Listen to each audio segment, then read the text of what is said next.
കോഴിക്കോട് ടൗണിൽ തീപിടുത്തം, മെഡിക്കൽ കോളേജിൽ തീപിടുത്തം, കേരള മെഡിക്കൽ സർവീസസ് കോർപ്പറേഷന്റെ ഗോഡൌണിൽ തീപിടുത്തം, സെക്രട്ടേറിയറ്റിൽ തീപിടുത്തം, ബ്രഹ്മപുരത്തെ തീപിടുത്തം കൊച്ചി സിറ്റിയെ ദിവസങ്ങളോളാണ് പുകയിലാക്കിയത്. എല്ലാ മാസവും പല തവണയാണ് ഇപ്പൊ തീപിടുത്തത്തിന്റെ വാർത്തകൾ കാണുന്നത്. കേരളത്തിൽ ഓരോ വർഷവും കുറഞ്ഞു വന്നിരുന്ന തീപിടുത്തത്തിന്റെ നമ്പർ 2024 കൂടിയതായിട്ട് കാണാം. ഈ വർഷം ഇതുവരെ കിട്ടിയ ഡാറ്റ അനുസരിച്ച് ഈ നമ്പർ ഇനിയും കൂടാനാണ് സാധ്യത. എന്തുകൊണ്ടാണ് ഈ തീപിടുത്തങ്ങൾ നമുക്ക് കൺട്രോൾ ചെയ്യാൻ പറ്റാത്തത്?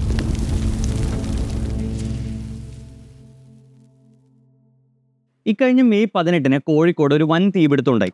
കോഴിക്കോട്ടെ ഏറ്റവും വലിയ ഹോൾസെയിൽ തുണിക്കടകളിൽ ഒന്നായിട്ടുള്ള കാലിക്കറ്റ് ടെക്സ്റ്റൈൽസ് പൂർണ്ണമായിട്ട് കത്തിനശിച്ചു. ഈ തീപിടുത്തത്തിൽ സംഭവിച്ച നാശനഷ്ടങ്ങളുടെ കണക്ക് ഏകദേശം 75 കോടിയോളം വരും. കോഴിക്കോടിന്റെ ഹൃദയഭാഗത്ത് വൈകിട്ട് 5 മണിക്ക് സ്റ്റാർട്ട് ചെയ്ത ഫയർ കൺട്രോളിലായത് രാത്രി 10 മണിക്കാണ്. ഇതുവരെ കിട്ടിയ റിപ്പോർട്ടുകൾ അനുസരിച്ച് ഈ ബിൽഡിങ്ങിന് ഫയർ ഡിപ്പാർട്ട്മെന്റിന്റെ ക്ലിയറൻസ് അഥവാ NOC ഇല്ലായിരുന്നു. ഇത് കൂടാതെ പലതരത്തിലുള്ള ഓൾട്ടറേഷൻസ് ഇവർ വരുത്തിയിരുന്നു. റൂമുകൾ പാർട്ടീഷൻ ചെയ്ത് സ്റ്റോറേജ് ഏരിയാസ് ആക്കി, സ്റ്റെയർ കേസുകളിൽ തുണിച്ചാക്കുകൾ കൂട്ടിയിട്ടിരുന്നു, ഡ്രസ് വർക്ക് ചെയ്ത ടോപ്പ് ഫ്ലോർ ഷീറ്റ് ഉപയോഗിച്ച് മറച്ചു. ഫയർ ഡിപ്പാർട്ട്മെന്റിന് അകത്തേക്ക് വെള്ളം പമ്പ് ചെയ്യാൻ വേണ്ടി ഇതൊക്കെ JCB ഉപയോഗിച്ച് പൊളിക്കേണ്ടി വരെ വന്നു. ഇതിന് പുറമെ ഫയർ അലാംസോ ബേസിക് ഫയർ സേഫ്റ്റി എക്യുപ്മെന്റ്സോ ഒന്നും ആ ബിൽഡിങ്ങിൽ ഉണ്ടായിരുന്നില്ല. ബിൽഡിങ്ങിലോ അതിന് സമീപത്തോ ഫയർ ഹൈഡ്രൻസ് ഇല്ലാത്തതുകൊണ്ട് തീ അണയ്ക്കാൻ വെള്ളം വളരെ ദൂരെ നിന്നാണ് എത്തിച്ചത്. ഈ ഇൻസിഡന്റ് ഈ മാസം മാത്രം കോഴിക്കോട് നടന്ന രണ്ടാമത്തെ മേജർ ഫയർ ആക്സിഡന്റ് ആണ്. മെയ് 2-ാം തീയതി കോഴിക്കോട് മെഡിക്കൽ കോളേജിൽ ഒരു തീപിടുത്തം ഉണ്ടായിരുന്നു. ഫയർ ഡിപ്പാർട്ട്മെന്റിന്റെ കണക്ക് പ്രകാരം കഴിഞ്ഞ 4 മാസത്തിൽ കോഴിക്കോട് മാത്രം 150 ഫയർ ആക്സിഡൻസ് ആണ് ഉണ്ടായത്. 2022 കോഴിക്കോട്ടെ കൊമേഴ്ഷ്യൽ ബിൽഡിങ്ങുകളിൽ നടന്ന ഫയർ സേഫ്റ്റി ഓഡിറ്റിൽ 140 ബിൽഡിങ്ങിലാണ് തീപിടുത്ത സാധ്യത ഉള്ളതായിട്ട് കണ്ടെത്തിയത്. ഫയർ ഡിപ്പാർട്ട്മെന്റ് ഈ ബിൽഡിങ്ങുകളുടെ ലിസ്റ്റ് ഡിസാസ്റ്റർ മാനേജ്മെന്റ് അതോറിറ്റിക്ക് കൈമാറി. കൂടാതെ ഈ ബിൽഡിങ്ങുകൾക്ക് ഒരു നോട്ടീസ് വെച്ചു. അല്ലാതെ കൂടുതലായിട്ടൊന്നും ഇതുവരെ ഇത് ചെയ്തിട്ടില്ല. ഇത് കോഴിക്കോട്ടെ മാത്രം അവസ്ഥയല്ല.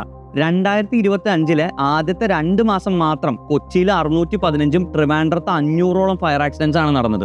2024 ടോട്ടൽ നടന്ന ഫയർ ആക്സിഡൻസിന്റെ 30% ഓൾറെഡി 2025 ആദ്യത്തെ 2 മാസം തന്നെ നടന്നു കഴിഞ്ഞു. ഫയർ സേഫ്റ്റി സംസ്ഥാന സർക്കാരിന്റെ കീഴിലാണ് വരുന്നത്. അതുകൊണ്ട് തന്നെ ഇതിനൊരു ഓൾ ഇന്ത്യ നിയമമില്ല. ഞാനിപ്പോൾ കേരളത്തിലെ ഒരു ബിൽഡിങ്ങോ ഫാക്ടറിയോ ഒക്കെ പണിയുകയാണെങ്കിൽ നിയമപ്രകാരമുള്ള എല്ലാ ഫയർ സേഫ്റ്റി എക്യുപ്മെന്റ്സും പിടിപ്പിച്ച് ഫയർ ഡിപ്പാർട്ട്മെന്റിനെ കൊണ്ട് ഇൻസ്പെക്ട് ചെയ്യിപ്പിച്ച് ഒരു നോ ഒബ്ജക്ഷൻ സർട്ടിഫിക്കറ്റ് മേടിച്ചാൽ മാത്രമേ എനിക്ക് ആ ബിൽഡിംഗ് തുറന്ന് പ്രവർത്തിക്കാൻ പറ്റുള്ളൂ. പക്ഷേ 2019 നമ്മുടെ സർക്കാർ ഈ നിയമത്തിൽ ചെറുതായിട്ടൊന്ന് വെള്ളം ചേർത്തു. ഉയരം കൂടിയ കാറ്റഗറിയിലേക്ക് വേണ്ടി സെൽഫ് ഡിക്ലറേഷൻ പ്ലാൻ ചെയ്യുകയാണ്. 15 മീറ്റർ ഹൈറ്റും 10,000 സ്ക്വയർ ഫീറ്റ് ഏരിയയ്ക്കും താഴെയുള്ള ബിൽഡിങ്സ്, അതായത് ഒരു ആവറേജ് സൈസുള്ള ഒരു 3 നില കെട്ടിടത്തിന് ഇനി മുതൽ ഫയർ ഡിപ്പാർട്ട്മെന്റിന്റെ NOC വേണ്ട. അതിന്റെ ഓണർ എൻ്റെ ബിൽഡിങ്ങിൽ എല്ലാവിധ ഫയർ സേഫ്റ്റി എക്യുപ്മെന്റ്സും വച്ചിട്ടുണ്ട്, ഫയർ സേഫ്റ്റി സ്റ്റാൻഡേർഡ്സ് ഒക്കെ പാലിക്കുന്നുണ്ട് എന്നൊരു സെൽഫ് ഡിക്ലറേഷൻ എഴുതി കൊടുത്താൽ മാത്രം മതി. ഫയർ ഡിപ്പാർട്ട്മെന്റിൽ നിന്ന് NOC കിട്ടുന്ന പ്രോസസ്സ് ടൈം ടേക്കിംഗ് ആണെന്നും അത് ഡെവലപ്മെന്റിനെയും പുതിയ ബിസിനസ് തുടങ്ങുന്നതിനെയും ബാധിക്കുമെന്ന് പറഞ്ഞാണ് സർക്കാർ ഈ മാറ്റം വരുത്തിയത്. കൂടുതൽ ഓഫീസേഴ്സിനെ ഹയർ ചെയ്ത് പ്രൊസീജിയറിൽ മാറ്റം വരുത്തി പ്രോസസ്സ് ഫാസ്റ്റ് ആക്കുന്നതിന് പകരം കള്ളന്റെ കയ്യിൽ താക്കോൽ കൊടുക്കുന്ന രീതിയാണ് ഇപ്പോൾ സർക്കാർ ചെയ്തിരിക്കുന്നത്. ഇതിനെക്കുറിച്ച് കൂടുതൽ അറിയാൻ 2024 ഫയൽ ചെയ്ത ഒരു RTA ഡീറ്റെയിൽസ് നോക്കാം. കേരളത്തിലെ ഓരോ ഫയർ സ്റ്റേഷന്റെ ലിമിറ്റിലും എത്ര ഹൈ റൈസ് പബ്ലിക് ബിൽഡിങ്സ് ഉണ്ട്, ഇതിൽ എത്ര സ്കൂളുകളുണ്ട്, ഇതിൽ തന്നെ എത്ര ബിൽഡിങ്ങുകൾക്ക് ഫയർ ഡിപ്പാർട്ട്മെന്റിന്റെ NOC ഇല്ല എന്നൊക്കെയായിരുന്നു ചോദ്യങ്ങൾ. കേരളത്തിലെ 129 ഫയർ സ്റ്റേഷൻസിൽ ഈ RTAക്ക് റിപ്ലൈ കൊടുത്തത് വെറും 28 സ്റ്റേഷൻസ് ആണ്. ബാക്കിയുള്ള 101 സ്റ്റേഷൻസ് പറഞ്ഞത് ഇതിന്റെ ഡാറ്റ അവരുടെ കയ്യിൽ അവൈലബിൾ അല്ലാന്നോ. 28 സ്റ്റേഷൻസിന്റെ ലിമിറ്റിൽ 2300ഓളം പബ്ലിക് ഹൈ റൈസ് ബിൽഡിങ്സ് ഉണ്ടായിരുന്നു. ഇതിൽ 1000ഓളം ബിൽഡിങ്സിന് ഫയർ ഡിപ്പാർട്ട്മെന്റിന്റെ NOC ഇല്ല. ഈ 28 സ്റ്റേഷൻസിന്റെ ലിമിറ്റിലുള്ള 600ഓളം സ്കൂളുകളിൽ 450 എണ്ണത്തിലും ബേസിക് ആയിട്ടുള്ള ഫയർ ഫൈറ്റിംഗ് എക്യുപ്മെന്റ്സോ ഫയർ സേഫ്റ്റി സിസ്റ്റംസോ ഇല്ലായിരുന്നു. ഫയർ ഡിപ്പാർട്ട്മെന്റിന്റെ ഇൻസ്പെക്ഷനും NOCയും നിർബന്ധമായിട്ടും വേണ്ട ബിൽഡിങ്ങുകളുടെ അവസ്ഥ ഇതാണെങ്കിൽ ഓണർ സെൽഫ് ഡിക്ലറേഷൻ കൊടുക്കുന്ന ബിൽഡിങ്ങുകളുടെ അവസ്ഥ എന്തായിരിക്കും? ഇതിന് പുറമെ ഈ ഇൻസ്പെക്ഷൻ പ്രൊസീജിയറിൽ തന്നെ ഒരു പ്രശ്നമുണ്ട്. ഇപ്പോഴത്തെ അവസ്ഥയിൽ കേരളത്തിലെ ഒരു ബിൽഡിംഗ് ഫയർ സേഫ്റ്റി വയലേഷൻസ് നടത്തിയാലോ ഫയർ NOC ഇല്ലെങ്കിലോ ഫയർ ഡിപ്പാർട്ട്മെന്റ് അവർക്കൊരു നോട്ടീസ് നൽകും. അത് റെക്ടിഫൈ ചെയ്തില്ലെങ്കിൽ വീണ്ടും ഒരു നോട്ടീസ് നൽകും. എന്നിട്ട് ശരിയാക്കിയില്ലെങ്കിൽ ഈ ബിൽഡിങ്ങിനെ പറ്റി ഡിസ്ട്രിക്ട് കളക്ടർക്കും ലോക്കൽ ബോഡിക്ക് റിപ്പോർട്ട് കൊടുക്കും. ഫർദർ നടപടി എടുക്കുന്നത് അവരാണ്. അതായത് ഫയർ സേഫ്റ്റി ഓഫീസർക്ക് റിപ്പോർട്ട് ചെയ്യാനുള്ള അധികാരമേ ഉള്ളൂ, ആക്ഷൻ എടുക്കാനുള്ള പവർ ഇല്ല. ഇതുകൂടാതെ ഈ ബിൽഡേഴ്സ് അസോസിയേഷനും മെർച്ചൻസ് അസോസിയേഷനും ഒക്കെ വളരെ ഓർഗനൈസ്ഡും പവർഫുൾ ആണ്. ഇവർക്ക് ഗവൺമെന്റ് ലെവലിൽ പോലും ഇൻഫ്ലുവൻസ് ഉണ്ട്. അതുകൊണ്ട് തന്നെ പല സിറ്റുവേഷൻസിലും ഓഫീസേഴ്സിന് കണ്ണടക്കേണ്ടി വരും.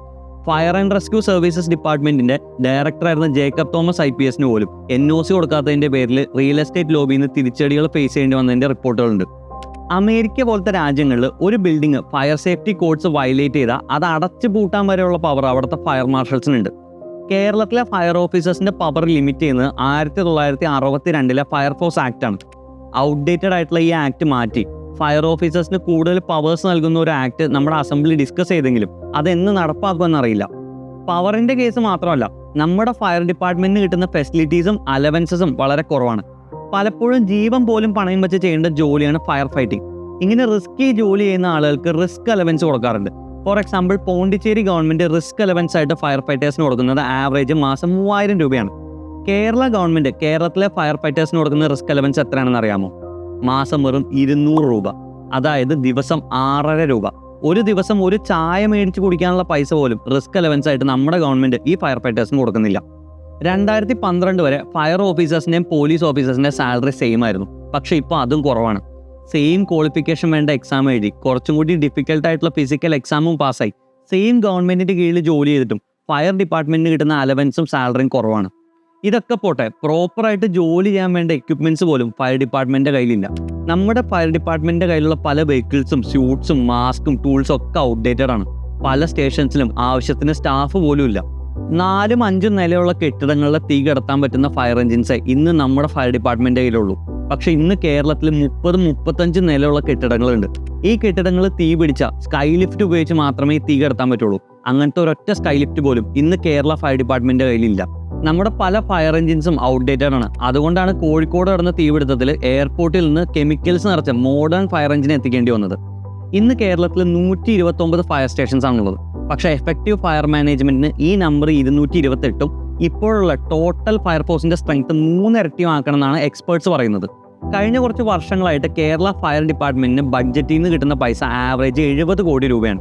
ഇത് വളരെ കുറവാണ്. ഈ റീസെൻ്റ്ലി കേരള ഗവൺമെൻറ്റിൻ്റെ 4th ഇയർ ആനിവേഴ്സറി സെലിബ്രേഷന് വേണ്ടി ചെലവാക്കിയത് പോലും ഇതിലും കൂടുതലാണ്, 100 കോടി രൂപ. ഫയർ ആക്സിഡൻസിൻ്റെ ഈ പ്രോബ്ലം കൺട്രോൾ ചെയ്യാൻ നമ്മുടെ ഭാഗത്തുനിന്നും ചെയ്യേണ്ട കുറച്ച് കാര്യങ്ങളുണ്ട്. നമ്മൾ ഈ വലിയ ബിൽഡിങ്ങുകളിലും ആശുപത്രികളിലും സൂപ്പർ മാർക്കറ്റുകളിലൊക്കെ പോകുമ്പോൾ അവിടെ റെഡ് കളർ ഫയർ സേഫ്റ്റി പൈപ്പുകളും വാൽവുകളും സ്പ്രിംഗ്ലർ സിസ്റ്റംസും ഫയർ എക്സ്റ്റിംഗ്വിഷേഴ്സ് ഒക്കെ കണ്ടിട്ടുണ്ടാവും. പക്ഷെ ഒരു തീപിടുത്തം നടന്നാൽ ഇതെങ്ങനെ ഉപയോഗിക്കണമെന്ന് ഭൂരിഭാഗം ആളുകൾക്ക് അറിയില്ല. ഇനി അഥവാ യൂസ് ചെയ്യാൻ അറിയാമെങ്കിൽ തന്നെ അവശ്യ സമയത്ത് ഈ പ്രഷർ പമ്പുകളും ഫയർ എക്സ്റ്റിംഗ്വിഷറും ഒന്നും വർക്ക് ചെയ്യണമെന്നില്ല. കാരണം ഇൻസ്റ്റാൾ ചെയ്ത ശേഷം വർഷങ്ങളോളം ഇതൊന്നും ആരും ചെക്ക് ചെയ്യാറില്ല. കേരള ഫയർ ഡിപ്പാർട്ട്മെൻറ്റിൻ്റെ മിനിമം സേഫ്റ്റി സ്റ്റാൻഡേർഡ്സ് പ്രകാരം ഒരു ബിൽഡിങ്ങിൻ്റെ പ്രഷർ പമ്പ് ഡെയിലി ഓൺ ചെയ്യണം. ഫയർ സേഫ്റ്റി സിസ്റ്റംസും റെഗുലറായിട്ട് ചെക്ക് ചെയ്യണം. മിനിമം 30% സ്റ്റാഫിനെങ്കിലും എല്ലാ ഫയർ സേഫ്റ്റി സിസ്റ്റംസും വർക്ക് ചെയ്യാൻ അറിഞ്ഞിരിക്കണം.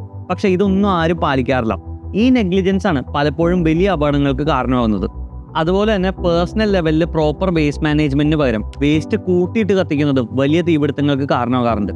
കോഴിക്കോട് ജില്ലയിൽ കഴിഞ്ഞ 2 മാസത്തിൽ നടന്ന ഭൂരിഭാഗം ഫയർ ആക്സിഡൻസും ഇങ്ങനെ വേസ്റ്റ് കത്തിച്ചപ്പോൾ ഉണ്ടായതാണ്. കേരളത്തിൽ ബിൽഡിംഗ് കൺസ്ട്രക്ഷൻ നടന്ന കമ്പനികൾ ഈ ഫയർ സേഫ്റ്റി റെഗുലേഷൻസ് പാലിക്കാതിരിക്കുന്നതിനുള്ള മറ്റൊരു കാരണം അവർക്ക് കിട്ടുന്ന ഫൈനുകളും പെനൽറ്റികളും വളരെ കുറവായതുകൊണ്ടാണ്. വയലേഷൻസ് നടത്തിയ ഒരു ബിൽഡർക്ക് കിട്ടാവുന്ന മാക്സിമം ഫൈൻ 1 ലക്ഷം രൂപയാണ്. ഒരു ഫ്ലാറ്റിലെ ഒരു 2 BHK അപ്പാർട്ട്മെൻറ്റ് 1-2 കോടിക്ക് വിൽക്കുന്ന ഈ ബിൽഡേഴ്സിന് 1 ലക്ഷം രൂപയ്ക്ക് ഒരു ഫൈനേ അല്ല. വിദേശ രാജ്യങ്ങളിലെ പോലെ ഈ ബിൽഡേഴ്സിനെ ബാൻ ചെയ്യുകയോ അവരെ ബ്ലാക്ക് ലിസ്റ്റ് ചെയ്യുന്ന നിയമമാണ് ഇവിടെ വരേണ്ടത്. നമ്മുടെ ഫയർ സേഫ്റ്റിയുടെ ഫോക്കസ് തീ പിടിച്ചാതെ എങ്ങനെ കെടുത്തും എന്നതിന് പകരം തീ പിടിക്കാതിരിക്കാൻ എന്ത് ചെയ്യണം എന്നതിലേക്ക് മാറണം. അതിന് കൂടുതൽ ആളുകൾക്ക് അവയർനെസ്സും ട്രെയിനിങ്ങും നൽകണം. വർഷത്തിൽ ഒരിക്കലെങ്കിലും കോളേജുകളിലും ഓഫീസുകളിലും സ്കൂളുകളിലും ഫയർ ഡ്രില്ലുകൾ നടത്തണം. ജപ്പാനിലെ പോലെ റെഗുലർ ആയിട്ടുള്ള ഡ്രിൽസും UK-യിലും ജർമ്മനിയിൽ പോലുള്ള അവയർനെസ് പ്രോഗ്രാംസും ഒക്കെ നമുക്ക് കേരളത്തിലും നടത്താം. അവയർനെസ് വഴി ആളുകളുടെ റെസ്പോൺസിബിലിറ്റിയും കൂട്ടാൻ പറ്റും.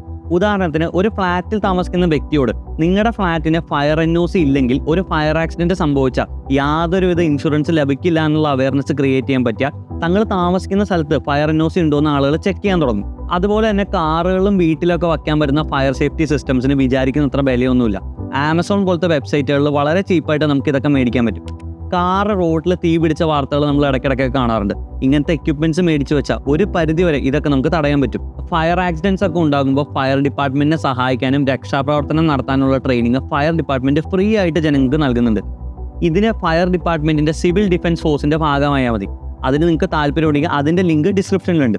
ഇന്ന് ഗവൺമെൻറ് ജനങ്ങൾക്ക് ഗ്യാരണ്ടി ചെയ്യുന്ന ഫയർ സേഫ്റ്റിക്ക് ഒരുപാട് ലിമിറ്റേഷൻസ് ഉണ്ടെങ്കിലും പെട്ടെന്ന് ചെയ്യാൻ പറ്റുന്ന കുറച്ച് കാര്യങ്ങളുണ്ട്. ഫയർ സേഫ്റ്റി ഹസാർഡ് മാപ്പിംഗ് വഴി കേരളത്തിൽ തീപിടുത്ത സാധ്യതയുള്ള പ്രദേശങ്ങൾ കണ്ടെത്തി അവിടെ ഫയർ ഹൈഡ്രൻസ് പണിയുക. അറ്റ്ലീസ്റ്റ് ആ റീജിയൻസിലെ ഫയർ സ്റ്റേഷൻസിൻ്റെ കപ്പാസിറ്റി എങ്കിലും കൂട്ടുക. മിഠായി തെരുവ് പോലെ ഫയർ എഞ്ചിൻസ് പെട്ടെന്ന് എത്തിപ്പെടാത്ത എന്നാൽ എപ്പോഴും തീപിടുത്തം സംഭവിക്കുന്ന റീജിയൻസിലേക്ക് എത്തിച്ചേരാൻ കഴിയുന്ന ഫയർ ഫൈറ്റിംഗ് ബൈക്കുകൾ മേടിക്കുക. പക്ഷേ ഇതൊന്നും നമ്മുടെ ഗവൺമെൻറ്റിൻ്റെ പ്രയോറിറ്റി അല്ല. ഫയർ ഡിപ്പാർട്ട്മെന്റിന് കൂടുതൽ ഫയർ സ്റ്റേഷൻസ് പണിയുന്നതിനേക്കാളും കൂടുതൽ സ്റ്റാഫിനെ എടുക്കുന്നതിനേക്കാളും പബ്ലിസിറ്റി, ഒരു സ്ട്രീറ്റ് ലൈറ്റ് പണിത് 10 ഫ്ലെക്സ് അടിച്ചാൽ കിട്ടും. ഈ പബ്ലിസിറ്റിയാണ് വോട്ട് കിട്ടുമ്പോഴോ അല്ലെങ്കിൽ ഒരു പ്രശ്നം ജനങ്ങൾ ചർച്ച ചെയ്യുമ്പോഴും മാത്രമേ നമ്മുടെ ഗവൺമെന്റും ഒഫീഷ്യൽ സിസ്റ്റവും പ്രവർത്തിക്കൂ. അതും വളരെ കുറച്ച് നാളത്തേക്ക് മാത്രം. ഒരു ടൂറിസ്റ്റ് ബസ് അപകടത്തിൽപ്പെട്ട ആളുകൾ മരിച്ചപ്പോൾ ടൂറിസ്റ്റ് ബസ്സായി വാർത്ത. ടൂറിസ്റ്റ് ബസ്സിന് ഒരുപാട് നിയമങ്ങളും വന്നു. ഒരു അപകടം നടന്നാൽ അതിൽ എത്ര ആൾ മരിച്ചു, അതിന്റെ കാരണം എന്തായിരുന്നു എന്ന് കണ്ടെത്തി റിപ്പോർട്ട് നൽകാനോ അല്ലെങ്കിൽ മരിച്ച ആളുകളുടെ കുടുംബത്തിന് ധനസഹായം നൽകാനോ അല്ല നമ്മളൊരു ഗവൺമെന്റിനെ എലക്ട് ചെയ്യുന്നതും ടാക്സ് വഴി ഓഫീസേഴ്സിന് സാലറി നൽകുന്നതും. മറിച്ച് ഇത് സംഭവിക്കാതിരിക്കാനും ജനങ്ങളുടെ ജീവൻ സംരക്ഷിക്കാനും വേണ്ടിയാണ്. ഇപ്പോഴത്തെ അവസ്ഥയിൽ വലിയൊരു ഫയർ ആക്സിഡന്റ് കേരളത്തിൽ ഇന്നോ നാളെയോ നടക്കാം. അത്രമാത്രം നിയമലംഘനങ്ങളാണ് ഇവിടെ നടക്കുന്നത്. ഇത് തടയാൻ അധികാരമുള്ള ആളുകൾ ഉണർന്ന് പ്രവർത്തിച്ചേ മതിയാവും.